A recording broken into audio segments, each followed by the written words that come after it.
अस्सलाम वालेकुम दोस्तों, मेरा नाम है अली ओवर हमेशा की तरह मौजूद है दाऊद और आप देख रहे हैं जी क्रिकेट लवर अली शो कैसे देखना बनता है। दूसरे आप लोग से बात करने जा रहे हैं, बात करेंगे जी आज पाकिस्तान क्रिकेट बोर्ड ने चुपके चुपके से खिड़की खोल के यूं करके स्क्वाड फेंक दिया। लो भाई, श्रीलंका का स्क्वाड आ गया, ना कोई ऑफिशियली उस तरह से अपडेटें आई ना कुछ आई, चुप करके जो है वो आप दोपहर के टाइम जो है स्क्वाड जो है वो निकाल दिया। तो बात करेंगे आज पाकिस्तान के स्क्वाड के हवाले से। पाकिस्तान के स्क्वाड के नाम जो है सामने आ चुके हैं। क्या नाम है जी पाकिस्तान के स्क्वाड के? बाबर आजम को क्यों ड्रॉप किया गया, ये कैसा डिसीजन है? शहनशाह अफरीदी की क्या अपडेट है? हारिस रऊफ को भी ड्रॉप कर दिया गया है, वो कैसा डिसीजन है? शादाब खान की टीम में एंट्री हुई है, वो क्या सीन है? मां सदाकत को क्यों पिक नहीं किया गया? इस सारे मौजू के ऊपर जरा एक तफसीली गुफ्तगू करेंगे। बिल्कुल, ख्वाजा नाफे आ चुके हैं भाई, आपके फेवरेट। बड़ा आप लोग जो है पूछते हैं, लेकिन क्या वो बेचारे किस नंबर के लिए आए हैं और किस वजह से उनको लाया, उसके ऊपर भी गुफ्तगू करेंगे। तो अगर आप हमारे चैनल पर पहली बार आए, चैनल को अभी सब्सक्राइब करें और साथ बात का आगाज करते हैं नमोन खबर के साथ जो पर सारी है। तो दाऊद साहब, पाकिस्तान ने अपना जो स्क्वाड है वो अनाउंस कर दिया है। एक टाइम के ऊपर तो बड़ा प्रोफेशनली लोग जो है इसको मैनेज कर रहे थे, तब बड़ा टाइमली जो है अपडेटें आती थी कि यार आपका स्क्वाड आने वाला है, सब चीजें ये वो। लेकिन अब ऐसा लगता है कि बस पाकिस्तान क्रिकेट बोर्ड यूं करके किसी तरीके से खामोशी से जो स्क्वाड अनाउंस करता है और यूं ही जो है गायब हो जाता है कि आगे आ गया, ये स्क्वाड है।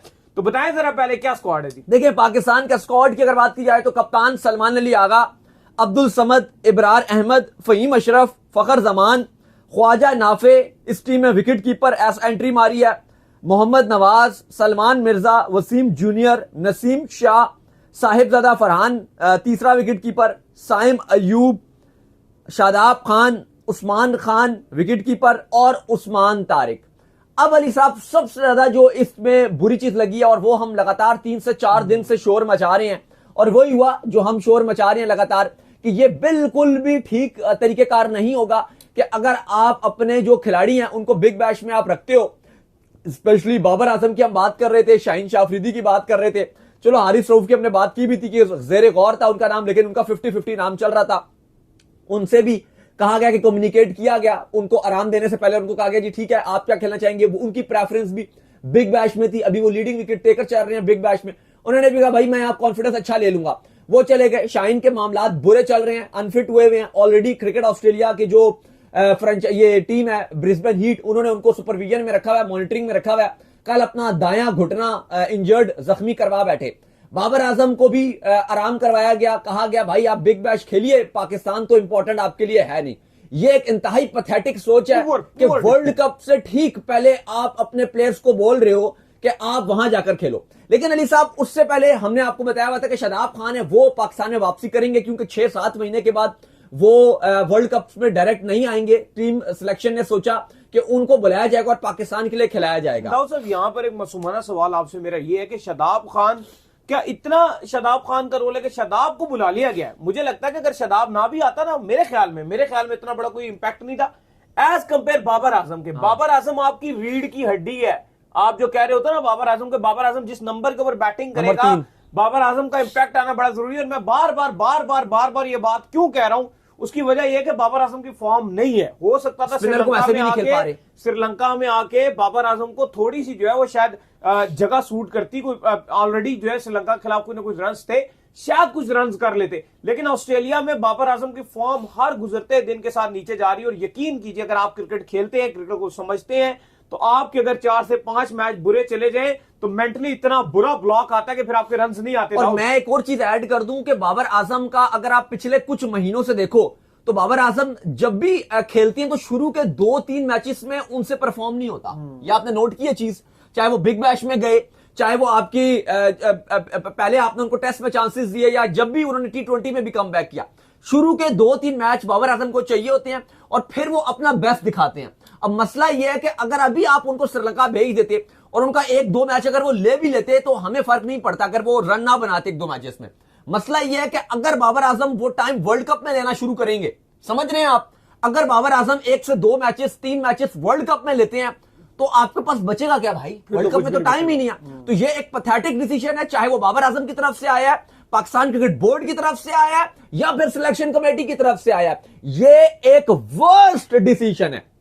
दूसरी तरफ मां सदाकत के हवाले से चल रहा था कि सिलेक्शन कमेटी, ऑलरेडी हमने आपको बताया भी था कि सिलेक्शन कमेटी उनका नाम डिस्कस भी कर रही है, लेकिन उसके बाद यह फैसला किया गया कि मां सदाकत को यहां पर नहीं रखा जाएगा। और अब इसका साफ मतलब है कि अगर मां सदाकत श्रीलंका सीरीज में नहीं है तो मां सदाकत फिर वर्ल्ड कप में भी नहीं होंगे अली साहब, ये क्रिस्टल क्लियर है। अहमद दानियाल के हवाले से चीजें चल रही थी, तो अब ये क्रिस्टल क्लियर है कि अहमद दानियाल अगर इस श्रीलंका सीरीज में नहीं है तो फिर वो वर्ल्ड कप के लिए भी बिल्कुल कंसीडर नहीं किए जाएंगे। ख्वाजा नाफे को टीम में अहमद दानियाल की तो आपने बात जो है बिल्कुल सही की है कि अहमद दानियाल जो है वो अवेलेबल नहीं है, लेकिन पेसर्स की भी अगर आप बात करें तो आपको वर्ल्ड कप के अंदर पेसर क्या नजर आ रहे हैं? मैं उस पर आता हूं क्योंकि वर्ल्ड कप के लिए जो अभी पेसर श्रीलंका के लिए अनाउंस किया है, ये सिर्फ खाना पूरी के लिए अनाउंस किया गया, टोटल पूरा पारा करने के लिए अनाउंस किया गया है। इसमें आपको बताया कि हम बात कर रहे थे कि नसीम है, वसीम जूनियर है, सलमान मिर्जा है, ठीक है, ये आपका पेस है, आपका वसीम जूनियर है, सलमान मिर्जा और नसीम शाह, और एक फहीम चलो रखा हुआ है। अब इसमें होना ही है कि दो ने डायरेक्ट एंट्री मारनी है, हारिस रऊफ और शाहीन शाह अफरीदी ने, उन्होंने वर्ल्ड कप के स्क्वाड में डायरेक्ट जंप मारनी है आंखें बंद करके, अगर शाहीन अल्लाह करे फिट रहते हैं। अब वो दो आ जाएंगे, यहां से पहला तो आप आंख बंद करके आप वसीम जूनियर को निकालोगे, दूसरा पॉसिबल नजर आ रहा है कि नसीम शाह को आप जो है वो बाहर करोगे। अच्छा, अब या फिर अगर आप ये भी एक सोच रखी जा सकती है कि अगर आप फास्ट बॉलर को एक्सटेंड करना चाहो तो फिर वो एक सोच रखी जाएगी कि फिर अभी अगर आप विकेट कीपिंग वाले शोबे पे भी देखो, क्योंकि अब लोग पूछ रहे हैं ना कि यार ख्वाजा नाफे टीम में आ गए हैं, मां सदाकत नहीं आए, क्योंकि अगर आप इन दोनों का कंपैरिजन भी करो तो जो आपके अच्छा सुफियान मुकीम भी अली साहब ड्रॉप हुए हैं, उनके बारे में बात करना बड़ा जरूरी है। जो वो ड्रॉप इस तरीके से हो गए हैं कि अभी आप देखो तो लीडिंग विकेट टेकर थे आपकी, जो प्रेसिडेंट जो ट्रॉफी चल रही थी, जो भी आपका अभी कप चल रहा था, उसके वो लीडिंग विकेट टेकर थे, लेकिन उसके बावजूद जो उनको जो निकाल दिया गया। अमर्जिंग एशिया कप की बात कर लो तो वहां पर उन्होंने इतना बड़ा इंपैक्ट डाला हुआ था, लेकिन उसके बावजूद जो उनको ड्रॉप कर दिया गया, ये भी थोड़ी समझ से बाहर है। और फिर जो इतना बड़ा नाम जो है ड्रॉप कर दिया गया, जिसके चलते जो हमें लग रहा था कि यार ये नया टैलेंट है, लगातार रन कर रहा है, वो था दाऊद साहब मां सदाकत। मां सदाकत को जो है वो निकाल दिया गया, मतलब रखा ही नहीं गया, निकाल के दिया गया। हमें लग रहा था यार ये किसी न किसी रोल में जो है पाकिस्तान के स्क्वाड में एटलीस्ट जो जगह बनाने में कामयाब हो जाएगा, लेकिन मुझे लगता है कि पाकिस्तान क्रिकेट बोर्ड ने यही सोचा कि यार हम इसको खिलाएंगे किस नंबर के ऊपर। और जो पूरा ख्वाजा नाफे के नाम के ऊपर निकला है ना, वो मुझे लगता है कि थोड़ा सा जो T10 की उनकी परफॉर्मेंसेज है ना, उसकी बुनियाद के ऊपर निकला, लेकिन मुझे लगता है वो गलत है। वो ये सोच रहे हैं कि T10 में इसने आके आखिर में, क्योंकि उसकी बैटिंग आती थी, वो 6-7वें ओवर में आता था और 3-4 ओवरों में हार्ड हिटिंग करके चला जाता था, और हांगकांग में भी। लेकिन वहां पर जो प्रेशर है वो डिफरेंट होगा, यहां पर जो प्रेशर है यहाँ पर, और जो नंबर उनको दिया जा रहा है बहुत बहुत मुश्किल। अगर आप दोनों के बड़े दिमाग का प्लेयर, अगर आप दोनों के स्टैट्स कंपैरिजन करो तो ऑब्वियसली जो डोमेस्टिक का एक्सपीरियंस है वो मां सदाकत के पास है। मां सदाकत गालिबन कोई 77-78 आपके फर्स्ट क्लास मैचेस खेले हुए हैं मां सदाकत, और अगर आप एज कंपैरिजन ख्वाजा नाफे के देखो तो इसके वो आधे भी नहीं खेले हुए।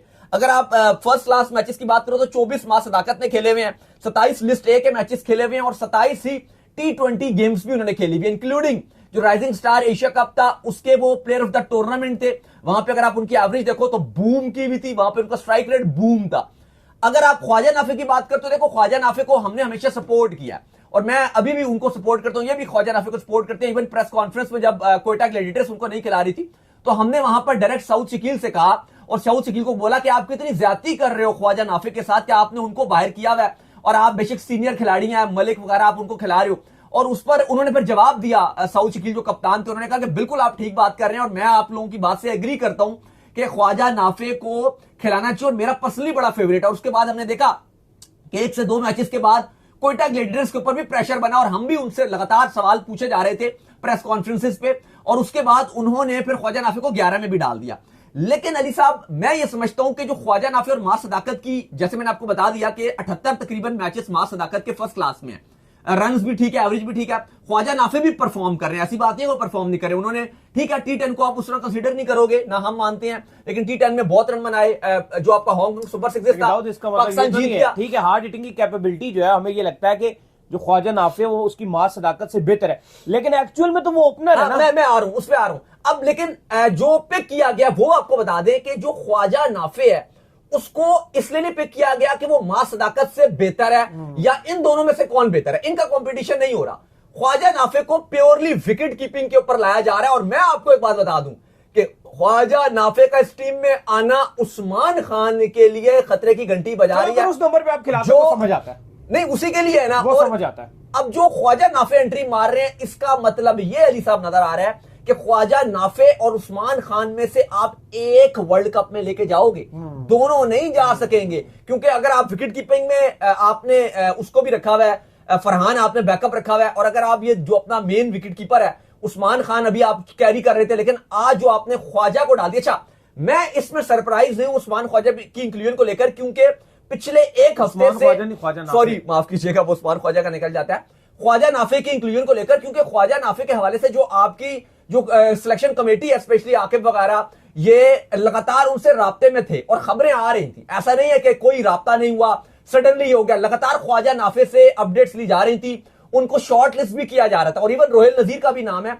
लॉन्गर फॉर्मेट के लिए, स्पेशली जब आप आगे टेस्ट और ओडीआई खेलोगे तो वहां पे रोहिल नजीर का भी किया गया, दोनों को शॉर्ट लिस्ट किया गया, एक रोहिल नजीर और एक ख्वाजा नाफे। ख्वाजा नाफे को टी20 के लिए और रोहिल नजीर को रिजवान के बैकअप के तौर पे ओडीआई और टेस्ट में प्रॉपर चांसेस मिलने जा रहे हैं आगे। लेकिन अभी आपके ओडीआई है नहीं तो बात करना बकवास है। लेकिन अली साहब, जो ख्वाजा नाफे को टीम में लाया गया, ये उस्मान खान के आप कह लो कि बैकअप के तौर पे लाया गया, प्लस जो आप प्लेइंग 11 देखोगे श्रीलंका के अगेंस्ट जो 7 तारीख से दम्बुला में मैचेस शुरू होंगे, वहां पे ख्वाजा नाफे को 11 में मौका भी मिलेगा। और अगर ख्वाजा नाफे ने परफॉर्म कर दिया तो भाईजान उस्मान खान आपकी 11 से बाहर होंगे। क्योंकि उनकी प्लेस पे अगर लाते हैं ना तो थोड़ा हमें समझ भी आता है, क्योंकि उस्मान खान ने अभी रन जरूर किए थे, लेकिन हमें पता है कि उनके टेक्निकल फ्लॉस काफी ज्यादा रहते हैं, स्पेशली विकेट कीपिंग की भी अगर आप बात कर ले और साथ में जो है वो बैटिंग की भी बात कर लें तो थोड़ा सा उनके लिए जो चीजें। अच्छा, इसमें टीम मैनेजमेंट की सोच ये है जो आपकी, लेकिन आप प्योरली एक बात याद रखिएगा, मैं एक मिनट आपकी बात काट रहा हूं, लेकिन हार्ड हिटर आप नहीं बना सकते इसको, जो आपका ख्वाजा नाफे, आप उसको 6-7वें नंबर पे इस तरह के अभी कच्चे अंडे को आप वहां पर जाकर यूज नहीं कर सकते कि आपको कि तू 60 चाहिए हमें 30 बॉलों पे बना कर दे और वर्ल्ड कप का मैच चल रहा हो, वो उससे नहीं हो। लेकिन कोयटा ग्लैडिएटर्स क्योंकि उनको पिछले पीएसएल में निचले नंबरों पे खिलाता रहा था, मुश्किल काम है था, खिलाता रहा था, तो जो सोच है काम जाएगा बेचारा, जो सोच है वो वही है जो आप कह रहे हैं कि ये नहीं होना चाहिए। जो सिलेक्शन कमेटी की और टीम मैनेजमेंट की सोच यही है कि अगर उस्मान खान को वो रोल दिया जा रहा है तो उससे बड़े बड़े ये रोल्स नहीं कर सकते, वो रोल वो बेचारा कहां करेगा। नहीं, वो ठीक है, ज्यादती होगी ख्वाजा नाफे के साथ, लेकिन उन्होंने ये चीज देखी है कि जिस तरह से T10 में वो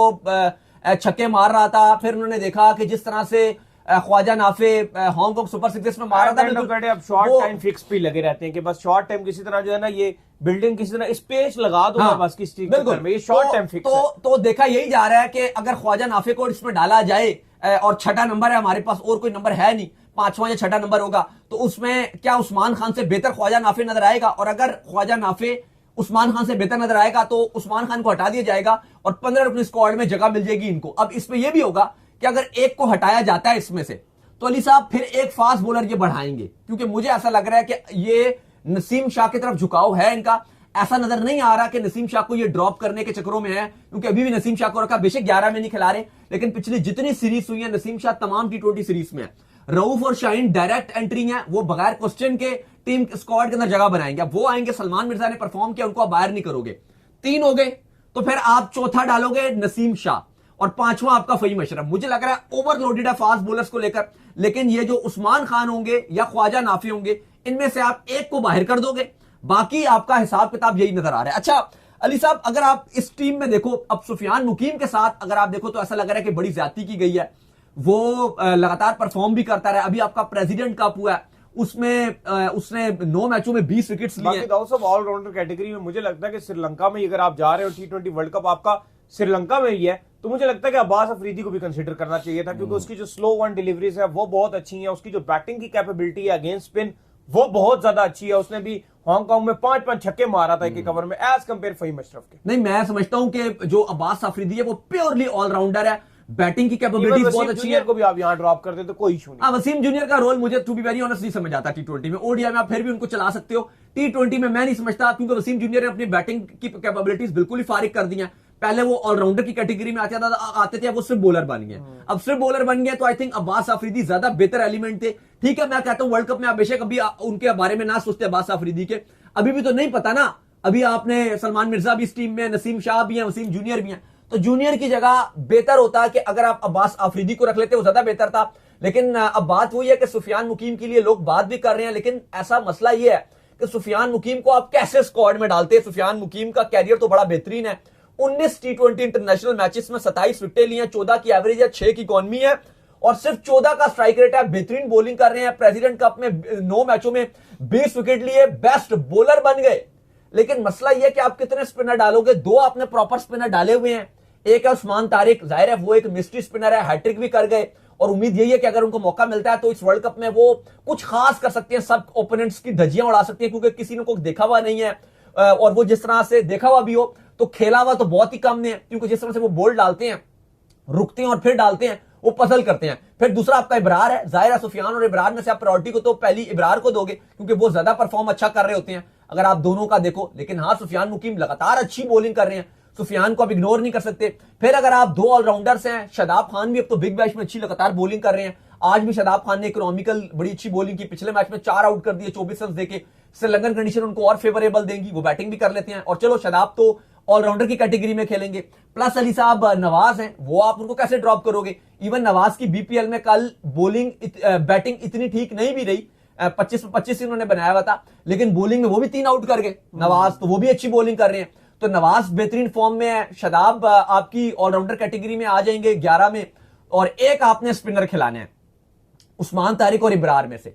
तो अगर आप देखो तो आप सुफियान की जगह किस तरह बन पाएगी? लेकिन मुझे ये पॉसिबल लगता है कि ठीक है, जगह नहीं बन रही, लेकिन सुफियान को ऐसे ड्रॉप ना किया जाए, उसको कॉन्फिडेंस ना खराब किया जाए। सिलेक्शन कमेटी प्रॉपर उसको एतमाद में ले, उसको मैसेज दे कि आप हमारे प्लान्स में हो। बिल्कुल, अगर हमारा कोई मसला यहां पर आ गया ना सुफियान मुकीम की, अगर आप जगह बनाओ भी एक बात है, इब्रार आप लेकर चल रहे हो, उस्मान तारिक को आप लेकर चल रहे हो, हाँ वो ठीक है। साथ में मसला यह कि शादाब खान को आपने पिक कर लिया और शादाब खान से आप डबल रोल में आ रहे हो। बेसिक जो जगह सुफियान मुकीम की खाई है ना, वो शादाब खान ने स्क्वाड में खाई है। नहीं, मुझे नहीं लगता कि शादाब खान ने खाई है, क्योंकि डबल रोल आ गया। नहीं, देखो अब नहीं, आप मेरी बात सुने, अगर आप एक 15 रुकनी स्क्वाड बनाओगे, ठीक है, आप कितने स्पिनर डालोगे? ऑलराउंडर्स को छोड़ दे, प्योरली स्पिनर मैक्सिमम कितने डालोगे? 2 ही डालोगे ना? 2 ही डलते हैं, 2 ही डलते हैं, और दोनों हैं जो इब्रार और उस्मान तारिक, वो 2 हैं। सुफियान मुकीम उनकी जगह आएंगे।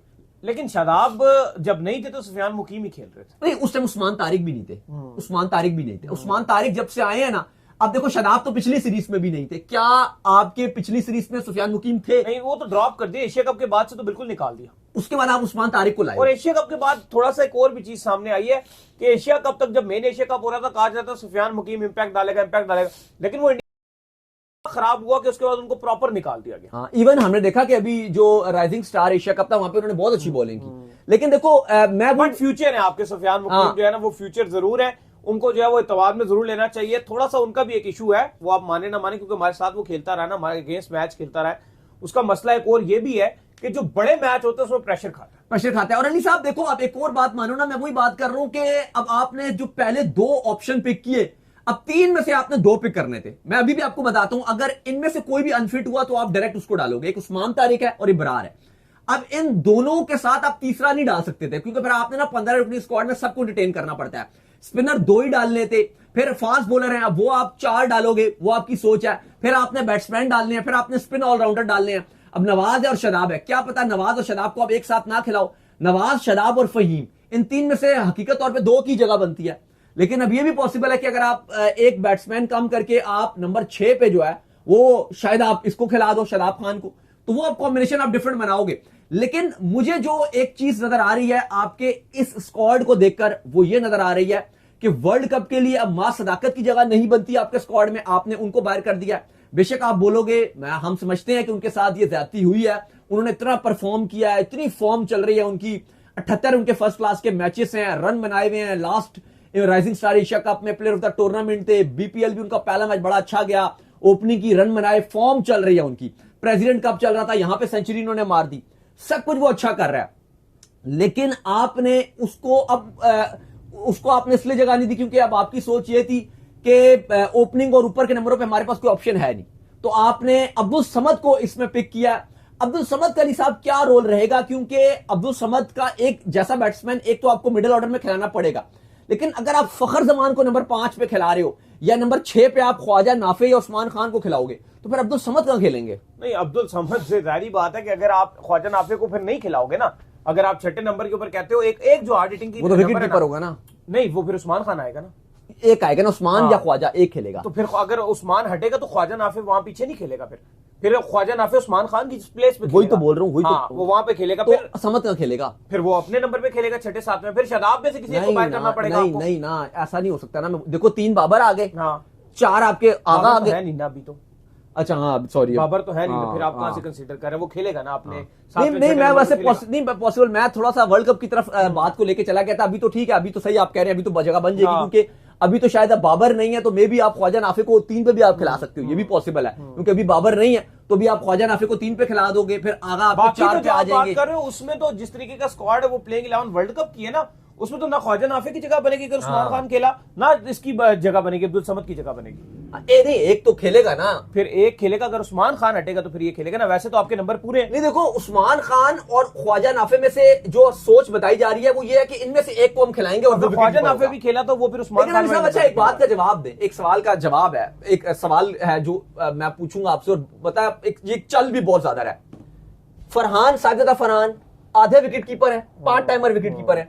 Usman Khan part timer wicket keeper है, चलो कुछ बेहतर है, लेकिन पार्ट टाइमर ही में ही आते हैं, बहुत पक्के नहीं है। ख्वाजा नाफे ये भी पार्ट टाइमर ही विकेट कीपर है।